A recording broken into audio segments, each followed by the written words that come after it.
nandun ako sa gate namin, nakatayo, dumaan ho yun nga po, yung kinakapatid ni Brother Baghdad.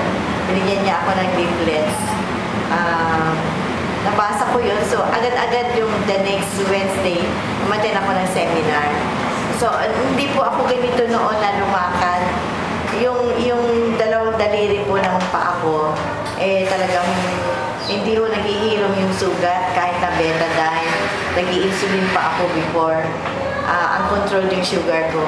Pero ngayon po, nung umiinom na po ako ng barley, yung sugat ko biglang naghilom na siya, hindi na ako siya dinudugo kasi internally, tinitake ko nga. Externally, tama po yan. Yung konting juice dun sa iniinom ko, inano ko ng bulak, tapos yun ang pinangaano ko ng kwan, instead of betadine.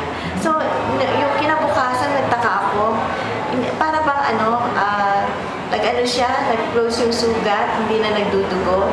Yung isang, kasi naputol na ko yung daliri ko, pero hindi ko pa alam yung barley nun. Year 2006, so. Yung maganong daliri ng paa ko, yung palang laman nun, parang biglang gumanon, tumasig na gano'n. Tapos yan, naghihilom na ho siya.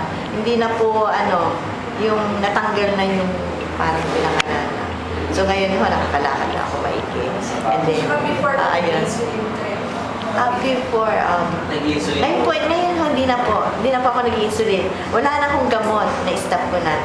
Barley lang ang iniinom ko. Gaano katagal po yun bago mangyari na itinigil niyo po yung insulin ninyo at saka yung gamot po ninyo?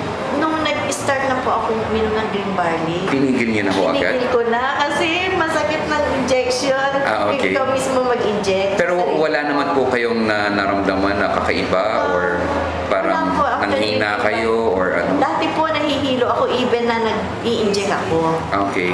Pero nung tinanggal niyo po yung insulin ninyo at saka ipinalit niyo po yung green barley, wala po kayong naramdaman na panghihilo? Wala ko, hindi na ako nahihilo. Ang dami ko na akong nagagawa. So, ibig sabihin parang lumakas po kayo? Ganun po ba? Ay, talaga po. Yung strength ko talagang lakas-lakas ko. Paano niyo? Sila sa bahay. Dahil sabi nga, Mami, lakad ka na naman ng lakad. Ito ka na naman sa ospital. Sabi ko, hindi. Parang talagang gumaling ako. Nag-aalala nga yung mga anak ko. Akala nila naglalakwat sa ako. Hindi. Anong ginagawa niyo po ngayon? Ay, naku, napakarami ho. Nasisinop ko na lahat yung mga yung mga documents, yung mga sinop sa loob ng bahay. Okay. So, ano pong masasabi niyo po doon sa mga taong, mga kagaya rin po ninyo na nabiktima po or nagkaroon problema sa diabetes po? Meron po ba kayo ma-share para sa kanila? Oo, talaga po parang itong green barley, miracle po talaga. Parang talagang naging sa buhay ko. Ganon. Kasi, kahit yung mister ko na magbantay sa ospital noon, ngayon, wala siya, nasa ibang bansa. Binabalita ko through telephone lang.